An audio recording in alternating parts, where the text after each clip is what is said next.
If you like Taste Test and you want to keep the music digestion sessions going every week and get some exclusive bonus content, stick around afterwards for details. But first, let's start the show. Have a taste. You are now in the zone. The zone with Taste Test Live.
Hey, this is Damian Lamar here at Taste Test Live, and I'm in the studio with my co-host, Blue Francois Extraordinaire, and the lovely MJ Baker. Hello. We also have a special guest. I'm excited to have Mr. Marc Dickerson. Hey, man. Yeah, hi. How you doing? Good. I'm exquisite. Oh, man. That's my word. I should have a word. T-shirt that says I'm exquisite. I love that word. Because, like, it can get better than that. Right. I mean, it could get better. I'm sure there's It's another. hard to get better than exquisite, though, man. Yeah, It's pretty hard. but I always stay there because, you know, every little notch below that is not bad. Right, You know, there you it's go. not all this good. So anyway, I'd like to take a quick moment and introduce Marc Dickerson to those of you who have not heard Marc Dickerson or who he is and what he's doing. And I'm just really, really excited to have him here. Yes. So Marc Dickerson is a singer-songwriter and the lead pastor of Amazing Life Church. His love and passion for music and its role in the church has deep roots in the Pentecostal denomination where he was raised, sang, and played piano and drums for many years. Pastor Marc left the church and pursued a career as an R&B artist, singer, and songwriter in the early 2000s. That was the time that I met you. Yeah. During which time he won several songwriting awards, landed a major record deal with MCA Records, and would later spend 5 years singing background for R&B Soul Singer Fantasia. Wow. Now, as senior pastor, his heart for God continues to increase, as does his heart for the next generation of worship and arts leaders in the church. As God teaches him, he's compelled to be the one to reach back to help teach others the same lessons he's learned over the years. Welcome to Taste Test Live, Pastor Thank Marc. you. Thank you for having me. This is amazing, man. Thank You're you so most much. welcome. You're most welcome. Yeah. I have to say that I did get this like quick text message like, listen, we have to have him on. Like, please make some things happen. Like, rearrange your schedule for Pastor Marc. Rearrange your life. Rearrange my life. And I did, and it worked out. Yeah. All things work together for The good of those who love God and who are called according to his purpose. Man, did I come here to quote Bible scriptures? No, what are it's we okay. doing, man? But It's you're okay. Pastor Okay. Marc. It's okay. I'm like, what's Yeah, It's okay. yeah. me This and is Pastor Mark on the Anoint same me. I know the wavelength word. right now. I mean, that's funny. Anoint me. Yeah, I mean, you know, and that's the thing about it. That's why I feel like at this moment, everything kind of culminated for you to be here. Yes. I have not spent a lot of time with you, but I met you. We were discussing before we began about 16 years ago during your secular deviation from the gospel. But why we got to talk about it like that? It was part of his bio.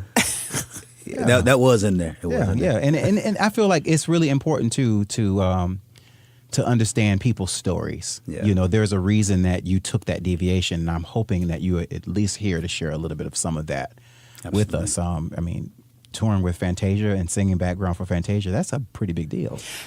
But I have a question. Do you feel like it was a deviation, or was it that's the word that I was saying, why do we have to say it's a deviation? Yeah. But was it a part of your story? Yeah. Because he always been in the church. Right. Was it a part of the journey to get you? So what an amazing question. So I don't think it was a deviation. I think it was all a part of the story. the master Right, plan. yeah. And Yeah. and it had that not happened, the story wouldn't be what it is. The story wouldn't be as effective as it is had I not taken that route. But I think we all have routes that we have to take to get to where we're supposed to be. And I'm not there yet. I'm not where I'm supposed to be just yet. You know what I mean? I'm not where I'm going to end up just yet. But I think it Right. was a part of the story, yeah. Cool. All right. So during that time of working with Fantasia, what was that like? Like, tell us, just kind of paint a picture for people who don't know what it's like singing background for a major artist. Yeah, so can I just backtrack just a little bit? Sure, So, by all means. so that was not my first taste in the R&B non-church world, right?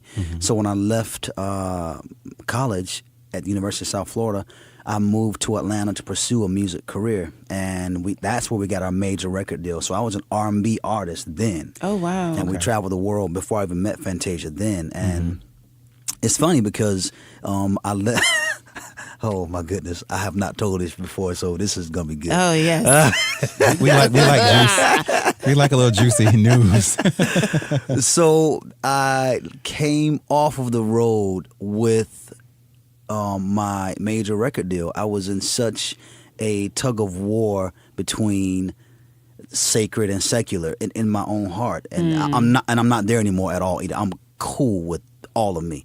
But at that time, I was in such a tug of war. And then my pastor, while I was on the road with this R&B group, with this multi-million-dollar deal, told me, hey, man, your time with that group is up. And I was like, wait a minute. I'm signed to a deal. I have black and white. I owe this label these years. Yeah. He was like, nope, I'm telling you now, your time is up. So I left the group, man. I just didn't go back. I just didn't go back on tour.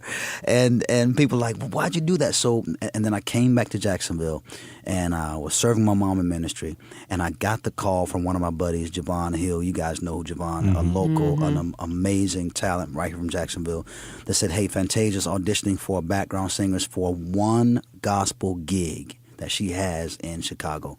I was like, hey, man, let's do it. And I was an associate pastor at the time. And I said, okay, let's do it. And I did it.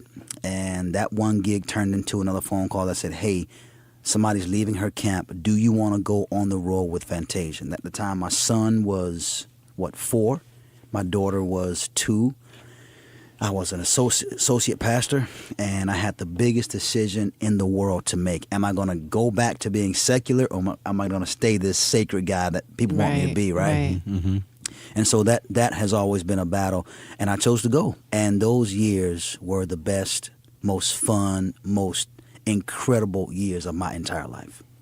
Now, entire do life. you feel that being that it has now given you the balance to, so when you have people who come to you who may not be at their best or may feel like they're not at their best, that you can now look at them and maybe be a little, like, have more understanding, towards them? Absolutely. And you know what? I think that absolutely. My words almost kind of fail me because that was such an epiphany type period, that whole 5-year period. I think what happened to me was I had years of scales kind of peel from my eyes, night after night after night after night. I mean, going from Japan to Africa to wherever we went with Fantasia, we saw people who love music night after night after night. Right. And here I am, this assistant pastor on the stage with this R&B singer, right? And I would see people, and 5 minutes, Fantasia only did a 5-minute gospel set in her whole 2-hour set. Yeah. 5 minutes. You saw ministry. Around the world. And it Wow. didn't every single night. People who didn't speak English, who knew nothing about church, nothing about beers in their hands, cigarettes. Every time in 5 minutes, you would see people respond. So I'm getting goosebumps. I Right? Yeah, am me too. That's- Respond to the power of God, the power of love, and the power of music at once. Amazing. And that peeled scales from my eyes that have been there for years. And now I know that God is not in a church Yes. only. Wow. Absolutely. He's not in a pulpit. He's not. So that helped me, and I've been able to help a lot more people who have kind of come to that crossroads where they've been battling with their own internal kind of dichotomy, right? It's been that kind of help Yeah. for other people, yeah. Yeah. And I mean, and for me, I can say it because I'm an artist as well. And I grew up in the church. Like Damien, we all talk about that. And I had that struggle at first. Like, how can God use me like this? And then through my journey, Yeah. you know, it was like, you know, him showing me I can use you in any capacity. Anyway. Yeah. I mean, I Absolutely. spoke through a donkey. I spoke through fire. I can use anything. Yeah. And so that gave me the peace to continue. So that's really cool. Yeah. Yeah. I mean, it's interesting because I knew watching Fantasia's story from the very beginning when she had her first American Idol audition, and then she, you know, was picked and she was the top 10, and then she won. To me, she's always been Little Shirley Caesar. I mean, when you think about it, you know, I mean, she's got that North Carolina Pentecostal in her. It's in her Right. bones. You know, regardless of even when she performs any secular music, you see a gospel artist. Yeah. That's just me. That's been my opinion of her, and it's been amazing to watch her journey, all the ups and downs, and how things were exposed, and you know, going through this relationship, and now her finding her husband, or you know, the actual husband that God really had for her. Oh, you really follow her, don't you, man? From the beginning. I know I That's do. good stuff. That's good stuff. Yeah, I really because did. that's exactly what's happening right now. Yeah. Yeah. I mean, and you can't help but it's you know, like you talk about ministry, everybody has a different life and everybody has a different life path that takes them somewhere, but God is in all of it. Yeah. You know, every last piece of it. So you touring on the road with her, I'm sure you had a chance to see some behind the scenes of her without exposing too much of her personal life. Oh, yeah. What was that like? So first of all, Fantasia, I think Fantasia is like a mold, I think, that God made and broke after he made her. She's one of a kind, right?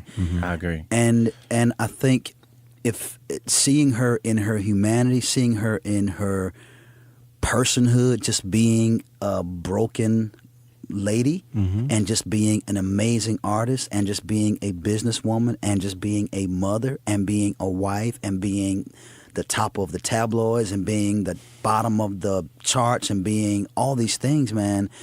You see all these facets of her, and what it did for me was, it was like, man, if she can perform through that, Yeah. Yeah. if she can get on stage, and listen, she does not miss. Yeah. She doesn't miss. No, 5 years, not one show has she missed. She kills consistently. So I was like, man, what is it that's in all that turmoil and all that grit that causes her to get on stage and bare her soul with perfection like that, right? And I think that's it. I think it was the ups and downs of life, the hardships that just got her on stage, and man, she would just wreck it.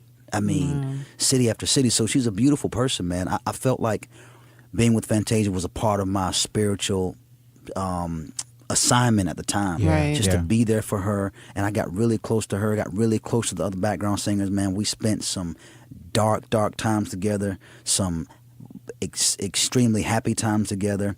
We saw the world together, man, and that's It changes you. It changes your molecules. It changes everything, man. Yeah. Well, Go ahead.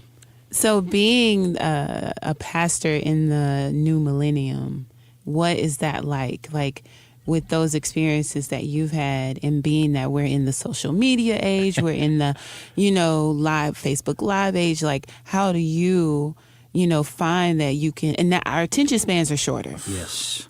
So you can't preach for an hour and a half more. Oh, you know what no. I'm saying? And worship cannot go for more than 30, 40 minutes. No. You ain't lying. Or we asleep. You know what I'm saying? Preaching real Like, good, Pastor Baker.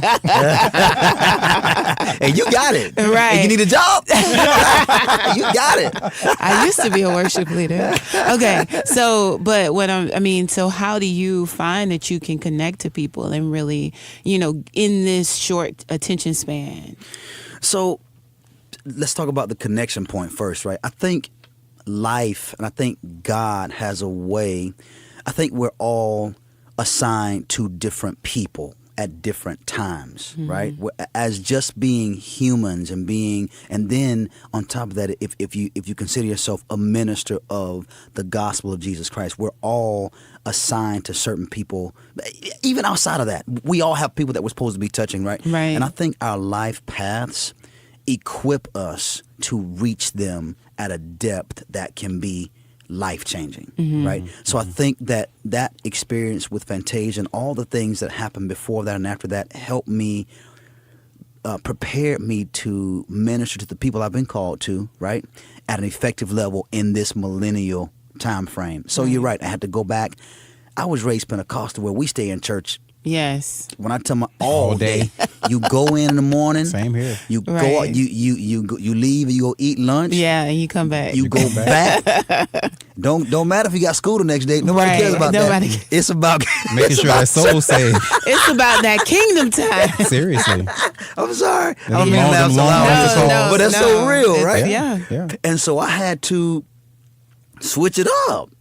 Yeah. And be like, yo, 25, 30 minutes max. Wow. It's preaching, and I mean, and I'm a preacher, right? But I had to switch up. Then I had to get used to being on social media, having people see me and dig into my life, and at that part, I just honestly, Yeah. Again, here's the first I've ever said this: I am terrified of social media. Not that I Really? have anything Yeah. about me that anybody wants to know. Right, It's right. not even that.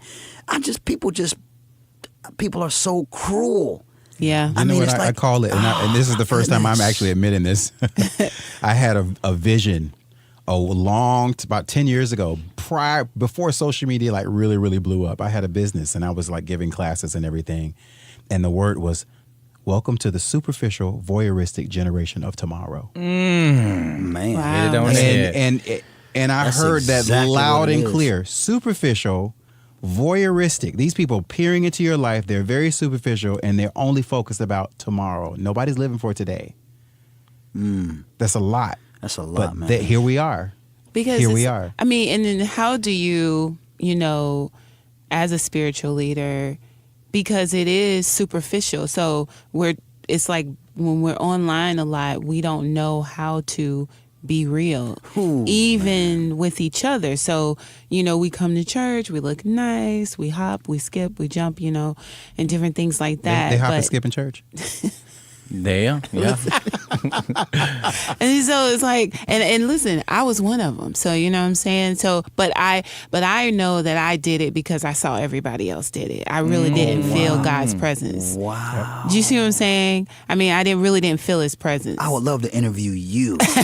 Wow, but I won't do that. Yeah. But it's like, so how do you, like, when you teach your flock, when you teach the people that you have stewardship over, how do you, open that to get real, that realness outside of the superficiality of, this generation? While social media is on. While Right. the camera, While the camera's on. Right. So here's the deal. I think that there's this, again, I keep using this word dichotomy. There is this dualism at work in that, right? So I think that, yes, social media has created this short attention span species of human, right? We don't want to sit very long. You better know what you're preaching because everybody got their phone Googling everything you're saying as you say it. So it's doing that. So I think social media has done that, but it's also forced preachers and people, it's forced us to be real because so it's created this falsehood, kind of fakeness with filters and stuff, right? But it's also forced pastors and if you're really going to reach people at a visceral level, it's forced us to be real. Authentic. So I ain't got no problem off rip saying, hey, I'm toe up, I'm jacked up. Yeah. You don't want to see me outside of church. You don't want to see me outside of this pulpit on a bad day. I'm that dude. Yeah. I just might, you know what I'm saying? And I think that's again that language that makes you a lot more relatable Absolutely. to this millennial generation, because hey, you put on a smoke screen if you want to. They're gonna go and Google you and find out everything about What's you anyway. behind the screen. Right. And put it out there whether you want to be out there or not, right? Right. So yeah, that's kind of where I am with So your church is called Amazing Life Church. that. Yes, sir. Were you responsible for the coming up with that name? So yes. It took a long time. Yes, I was.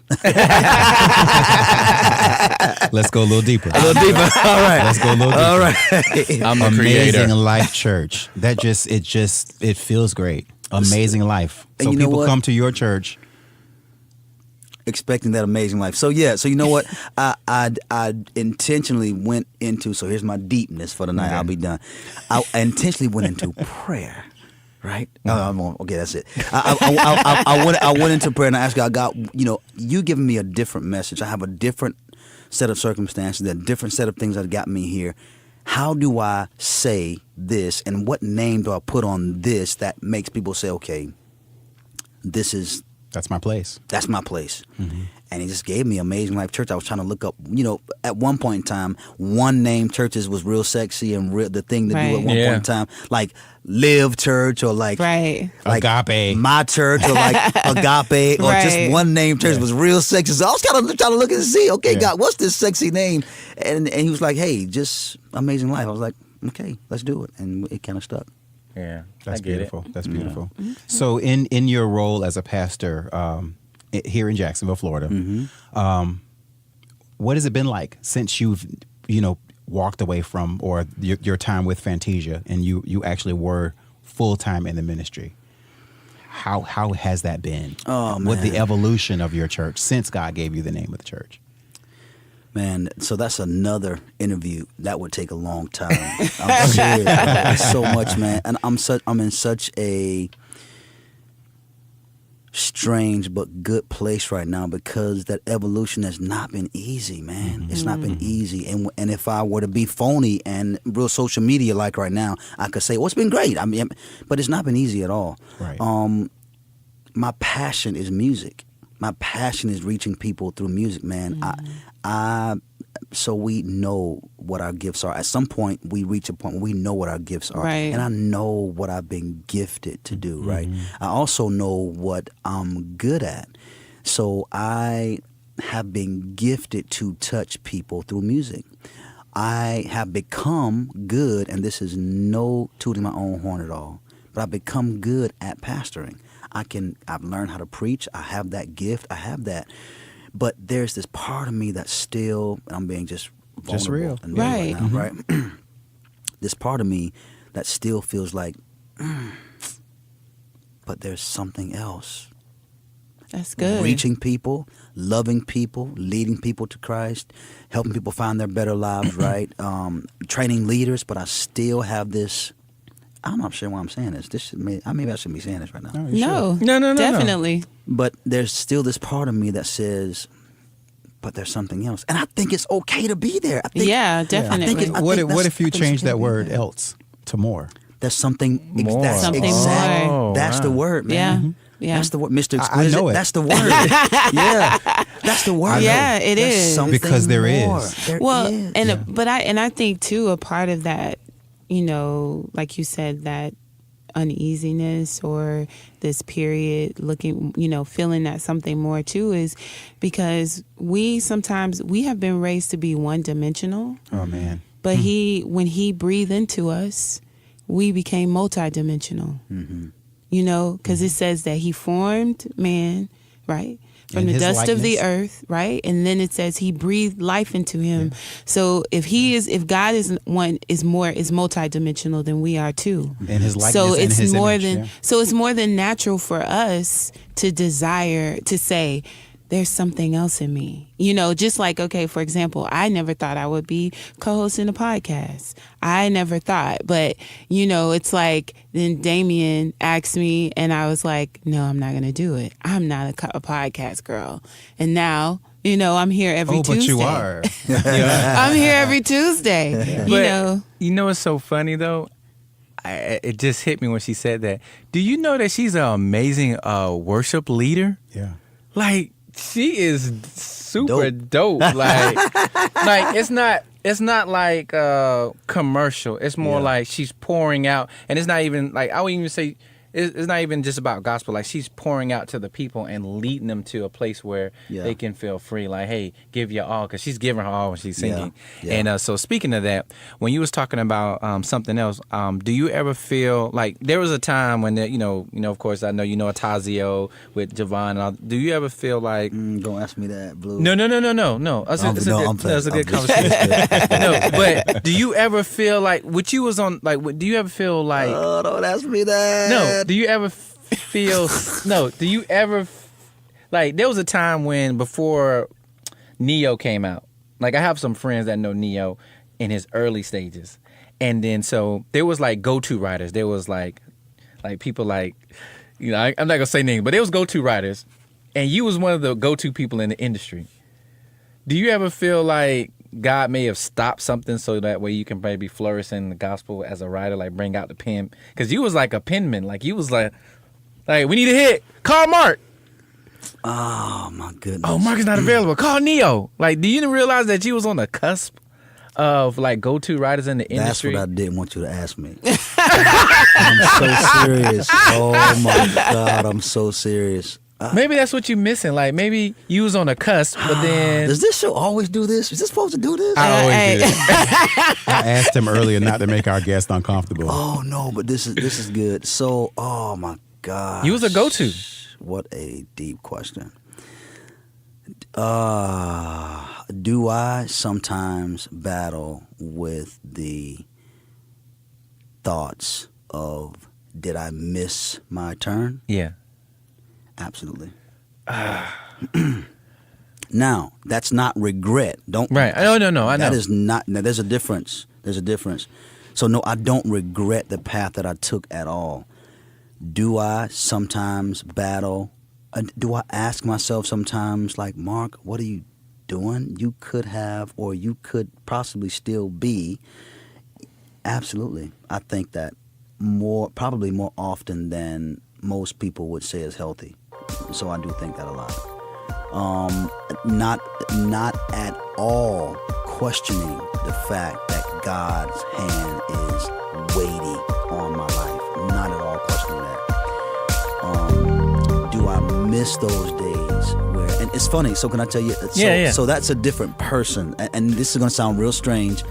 That person who was that guy, his name is Miz, M-I-Z. MizTheWriter. So I'm just going, this is so deep, man. I should not be. Come on, get back in the darkness 1 second. So that was not. Come back to the dark. You sound like somebody from Star Wars right now, man. Y'all with these words. The dark side. It's funny, man, because Jacksonville doesn't know Miz. Right. Jacksonville knows Mark or Pastor Mark. From Fox Temple. Right. Exactly. Oh, I know your doing story. your homework, man. I know. So Jacksonville knows Mark. Mm-hmm. Right. Nobody outside of Jacksonville calls me Mark. Nobody. They call me Miz because that was my name. That carried weight. It was something. It was somebody. It meant we about to get it. You know?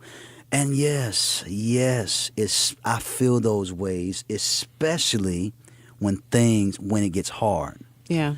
And I think we all do that, right? Yeah. We all go back and question, like, man, did I miss, especially when it gets really hard, I'm like, dang it, man. I could have, but now and maybe, all those things. Yeah. Right. Yes, I do think that. But I'm grateful for where I am right now. And I know there's more, as Damien said. Now, I know that when I first met you a couple years ago, when I first met you on a professional level, when you made that first transition, you was doing the gospel with your group, the choir, and you did phenomenal. That actually charted. and I noticed that it was like a big wave. Like it was like a lot of people was promoting and pushing it. Do you feel like that song could have went a little further, or like who was Marc Dickerson then versus the song, like, you know, with your new single King of My Heart? Like I noticed it's two totally different sounds.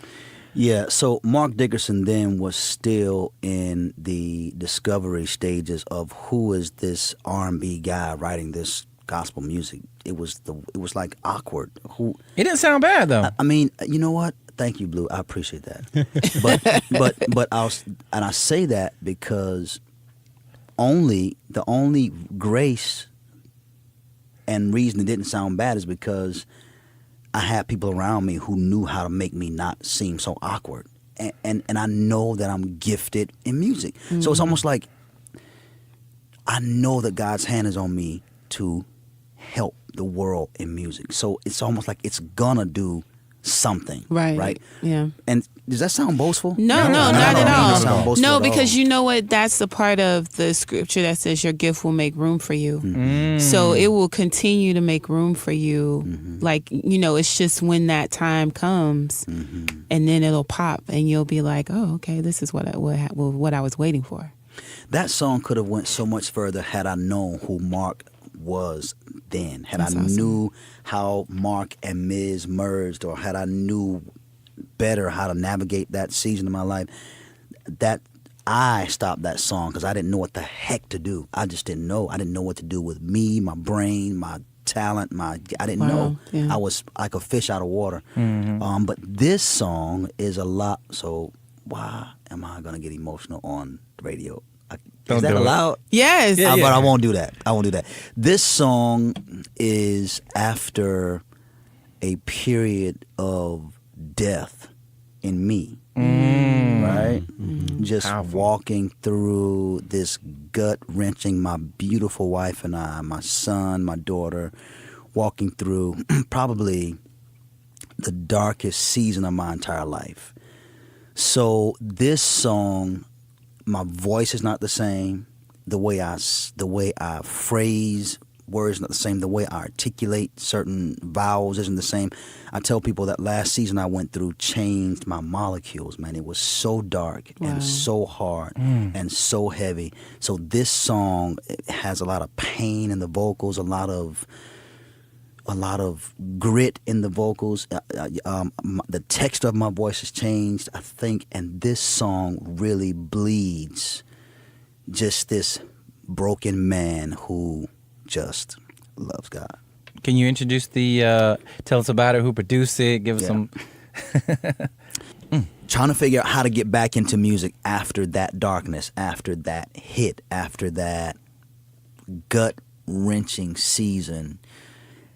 I didn't want to write anything. I just didn't feel like I was worthy to write anything. I didn't want to say anything. I didn't know what to say. I was like, God, what in the world do I do?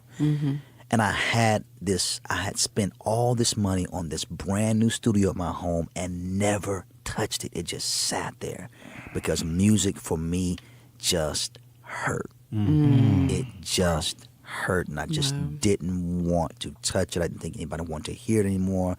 I was in that space like, I missed my chance. Let me just go off and kind of sail off into the sunset and become this great husband, this great dad, this great preacher, and just leave music alone. Wow. So this song is my first attempt at music again after being broken so much. And I didn't want anybody to produce the music. It's the actual track from the artist. I just got the track from the artist. It's a cover. And somebody asked me the other day, man, why would you release a song that's not yours when your pen is so dope? Yeah. Why would you not write? I was like, man, I could. My words would break this situation. My words would mess it up. So this particular artist, the lyrics resonated with where you were at that moment, and more than anything. Yeah. Wow, that's And understandable. It took me 3 months to record this one song. Wow. Whoa. I started and stopped. I quit. I was like, I'm not doing it. And I was like, you know what? let me just get it done. And here it is. And we'll see what happens, man. Well, right now, go ahead and introduce the song. All right, so this is the new single called King of My Heart, made popular by Bethel Music. And yeah, King of My Heart. Right here on Taste Test Live.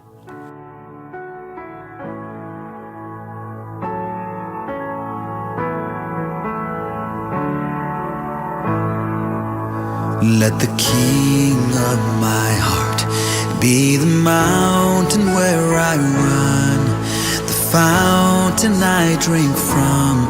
Oh, he is my song. Let the King of my heart be the shadow where I hide, the ransom for my life. Oh, he is my song. And you are good, you're good. Oh, yes. And you are good, you're good. Oh, yes. And you are good, you're good. Oh, yes. You are good, you're good. Oh, yes. And let the King of my heart be the wind inside my sail and the anchor for my waves. He is my song. And let the King of my heart be the fire inside my veins and the echo of my days. He is my song. And let the King of my heart be the wind inside my sail and the anchor for my waves. He is my song. And let the King of my heart be the fire inside of my veins and the echo of my days. Oh, he is my song. Oh, yes. And you are good, so good. And you are good, so good. Oh, yes, yes. So good, so good. You're never gonna let me down. You're never gonna let me down, no. You're never. If I ascend to the highest mountain, you are there. Or descend to the valley low, you're right there. You're never gonna let me down, yeah. And you're never gonna let me down, yeah, yeah.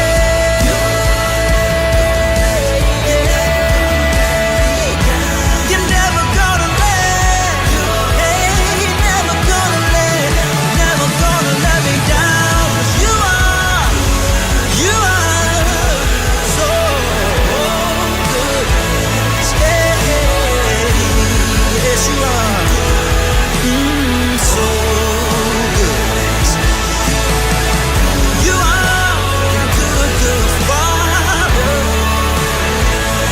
Oh, Jesus, King, Lord, you are. You never gonna let me down.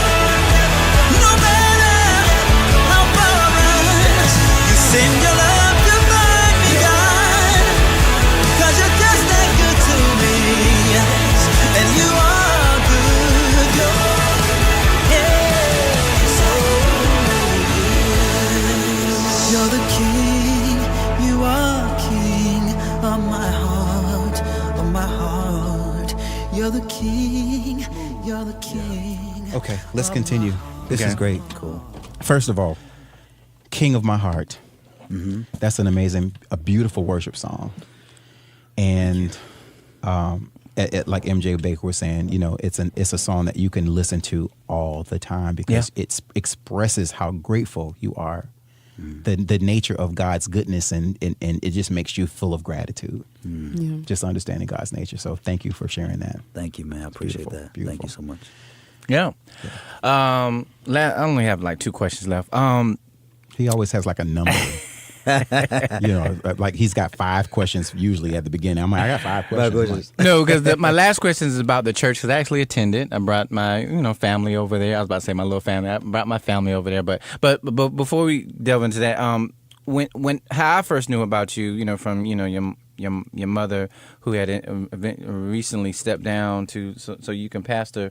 When I met her and I found out about her, you know, and I met your brothers, you know, you had Reese was telling me about there was a group. Y'all had this group, the Dickersons or something like that. Is that true?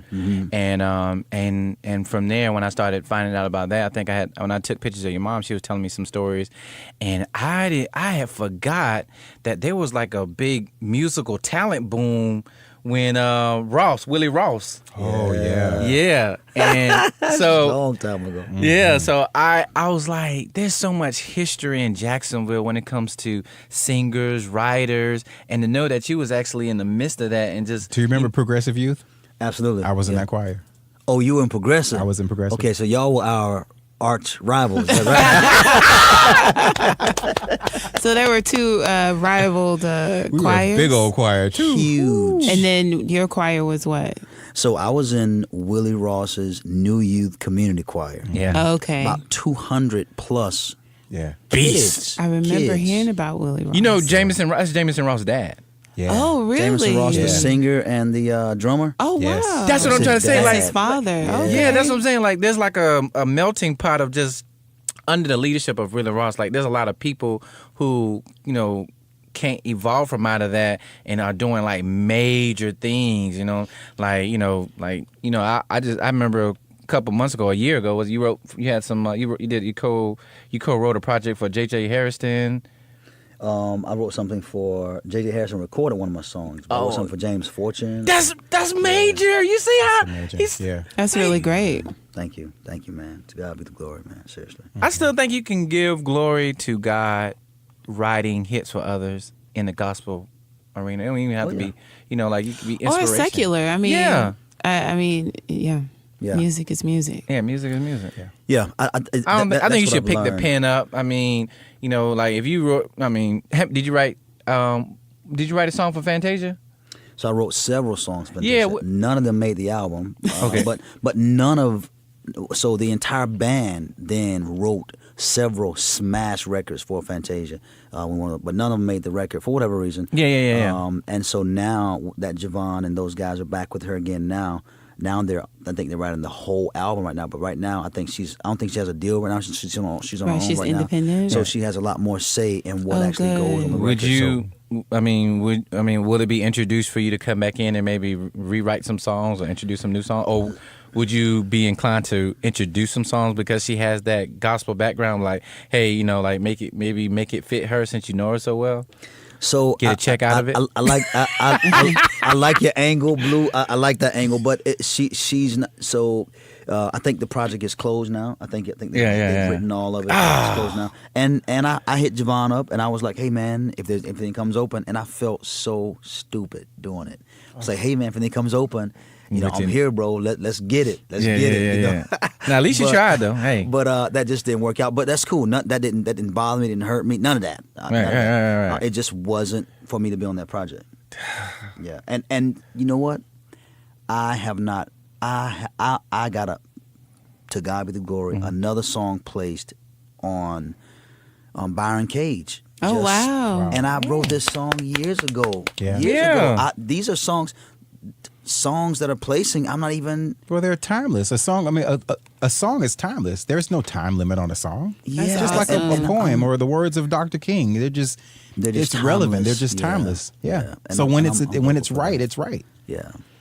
And you getting paid. That's good. So it's just these things are happening, but now that I'm ready to dive back in and pursue and not let my musical part of me just go. I'm just excited to see kind of what doors will open. It's still a grind though. You know what? Yeah. It's a Yeah. I'm gonna tell you Sure. what. You say It's a what grind. doors? One of the doors is called more. More. Yeah. I like that, man. Yeah. That Door is. called more. I like that. I'm That's just saying. good. So I got to make a note of that. That's the next song. I'll send you a check. Yeah. But yeah, we gonna roll with that. You can. I'll do That some is background. awesome. vocals Let's for go, you. brother. Let's go. That's awesome. More. Yeah. Now, remember, keep in mind that a lot of there's a lot of singers that we look up to, that we listen to, that we worship to, have their churches and their ministry, like Donald Lawrence. Smokey Norfolk. Smokey Norfolk. My favorite singer, I can't even think of her name, from Texas. Kimberell? Kimberell, yeah. Like she has, she's a pastor of her pastor, church, yeah. and she has a full-time music career. Yeah. She's She tours. Yeah, she Yeah. tours and runs her church. So I mean, it's not like you putting down the pen, Right, but, not at all. But you should pick it back up, and Blue. Yeah, it can be done, and that, you know what, that's another kind of journey. You got to kind of figure out how does all that work together, Yeah, right? yeah. Because pastoring is all consuming. Yeah. First of all, I'm married to a beautiful woman for 14 years now. We'll Oh, be in yay, August. congratulations. My wife, Jerica, and I have 2 kids. So that's my first. That's my world, right? And so doing that, pastoring a church, working a 9 to 5, it's just a lot. And I still haven't figured out how to do that, but it can be done because several artists take that. Ty Tribbett is a pastor right now. Yeah. What's Marvin Sapp? Yeah. Full-time Right, pastor. yeah. Yeah. Marvin Winans, Donna full-time McClurkin, pastor. Right. Donna McClurkin, full-time Yeah. pastor. So you can do pastoring, it. and and it happens. Stephen Furtick. Yeah, Furtick yeah. is a pastor and has one of the largest musical conglomerates on the planet right now. So it can be done. Now I'm just trying to figure out how to do that, and yeah, I'm in that space right now. My last question: Do you plan on traveling as a pastor, like going to kind of speaking, like taking engagements? Yeah, so I preach out quite a bit. Oh, you do? Oh, Yeah, okay. That's why my voice is kind of raspy because I preach a whole lot more than I sing now. But I preach out quite a bit. And as a matter of fact, my wife and I fly out Friday to go to Atlanta to sing. And I may have to preach while I'm there. So I get that. I don't know how far that'll go. Yeah. But I preach out quite a bit. I personally been to a couple services, and I appreciate the word that I got. My, when I brought my girlfriend, she really enjoyed herself. She really felt, the spirit. I'm glad something told me to capture video and for you to post, because in that little 30 seconds or 60 seconds, you said some powerful things about relationship, and it was amazing. And I've had people, just, resonate with what you were saying. It's like, wow, that's amazing. Just me sharing it. So take the time out. If y'all don't have any questions, to plug your I church. do. I have one Oh, question. okay, go ahead. Just one. This is the. I just got one question. Oh, there you go. Left. The number. Do you want to be baptized I'm holding Sunday? my- Yeah, come on, Damien. I've been baptized already. Since you talked about your wife and your marriage of 14 years, have you considered writing because I think a lot of men don't understand the importance of intimacy and Ooh, that's another and podcast. it is another podcast, but being in ministry. And you still have to make love to your wife. You still have to take care of her and be there for her. As a pastor who is married to the church, you have your wife. Have you considered writing at all, specifically like an album or something dedicated to your wife, or to help couples who need to increase their intimacy in their relationships? So, no, I haven't. I have not considered that. T.D. Jakes did that before Yeah, he did. with He Motions, right? He did that. But T.D. Jakes can't sing like you, right? no. I'll tell T.D. Jakes. I'm like, okay, Pastor Mark or T.D. Jakes? Come on now. That's a good idea. I haven't thought about that, man. That's part of that more. You can take that. I'll take That's it. free consultation I'll take it. right there. Appreciate it. But you're right. I mean, Yeah. we all need help with that. I mean, because life can get so consuming, and until you're like, okay, I gotta stop. I gotta make time. We gotta go away. We gotta stop, because ministry is non-stop. Right. It will grind you to powder if you let it. But my wife and I are in a healthy rhythm, so yeah, we're good. Excellent. That's good. Excellent. I mean, because I was going to just say in extension to that, because one thing that I'm learning is we aren't nurtured enough in the area of intimacy.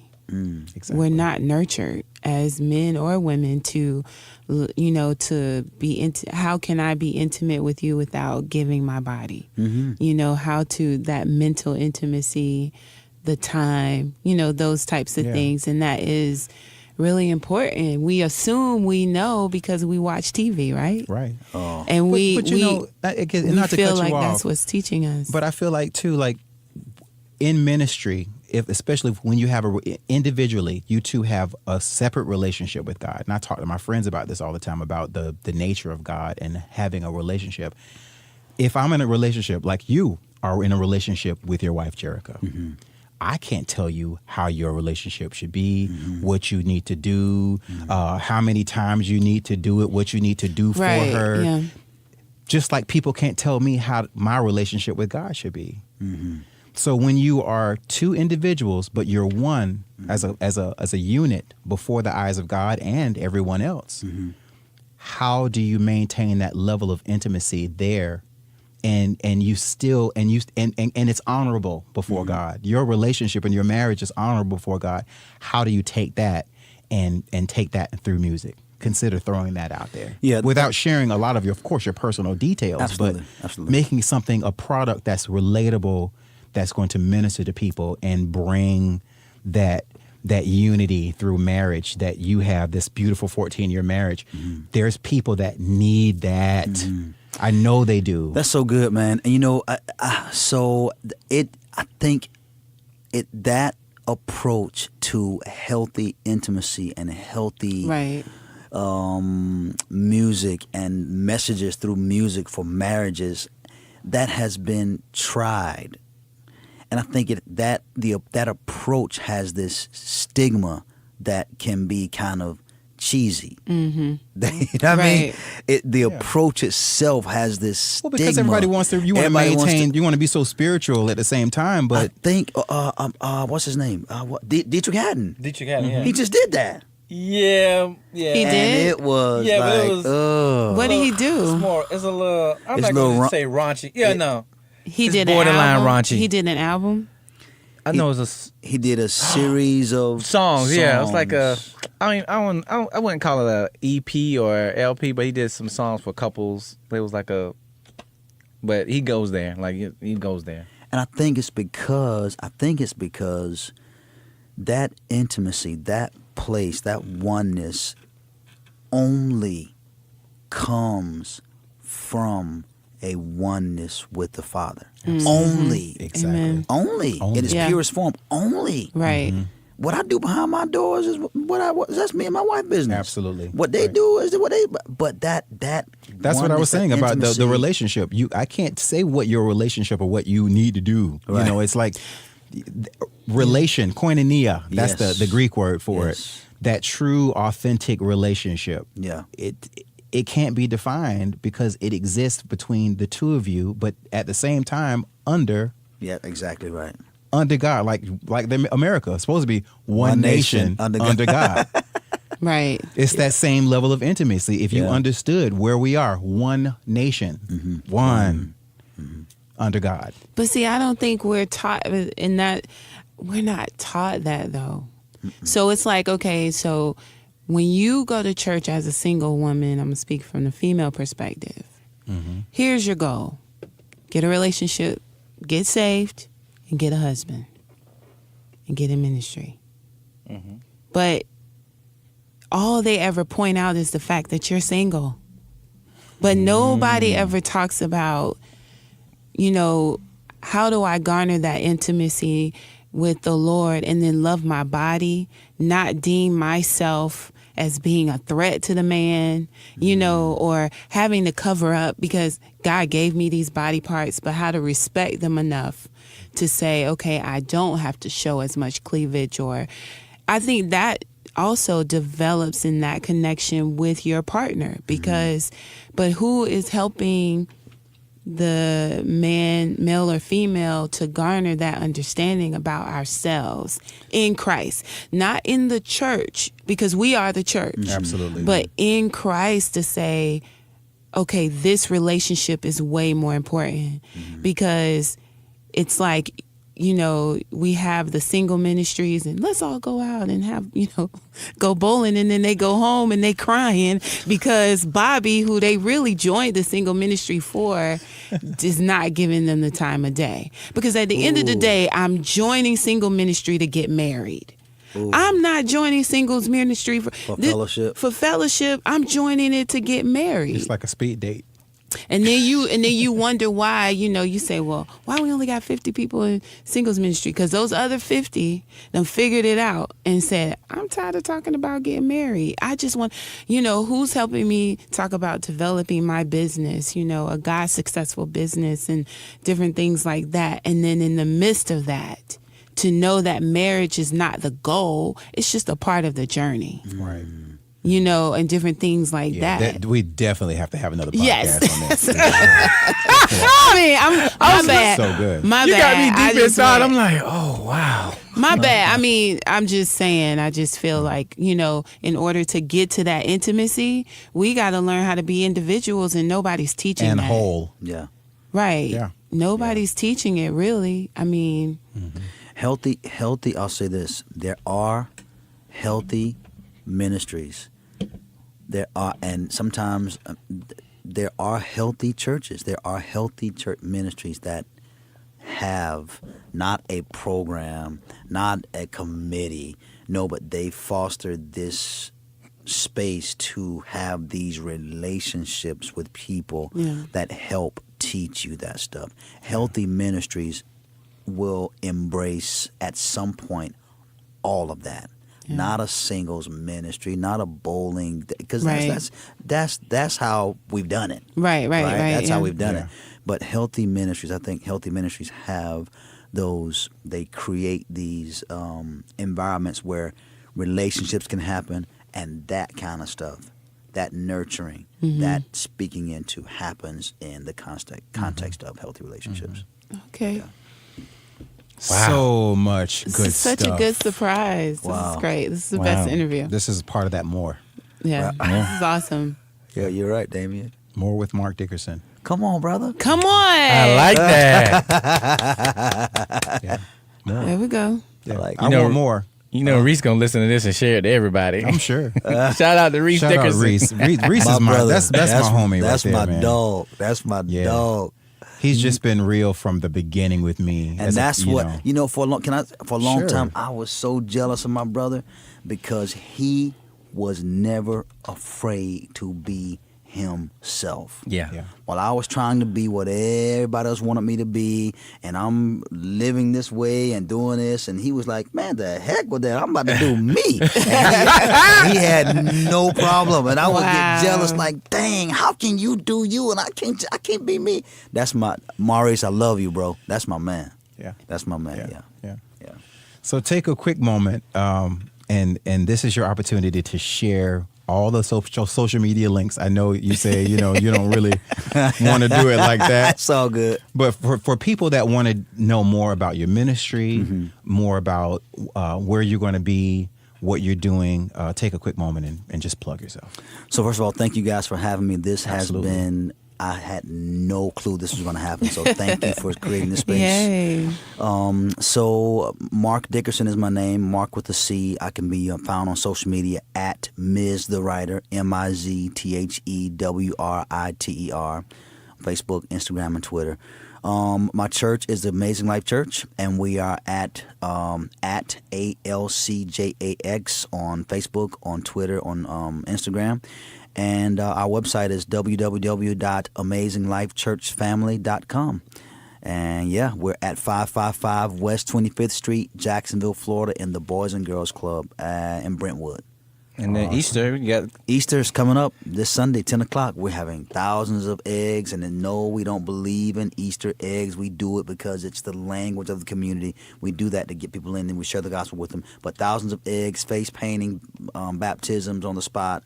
Great time. Excellent. Awesome. Excellent. Yeah. This was wonderful. Thank you so Thank you for much. having me.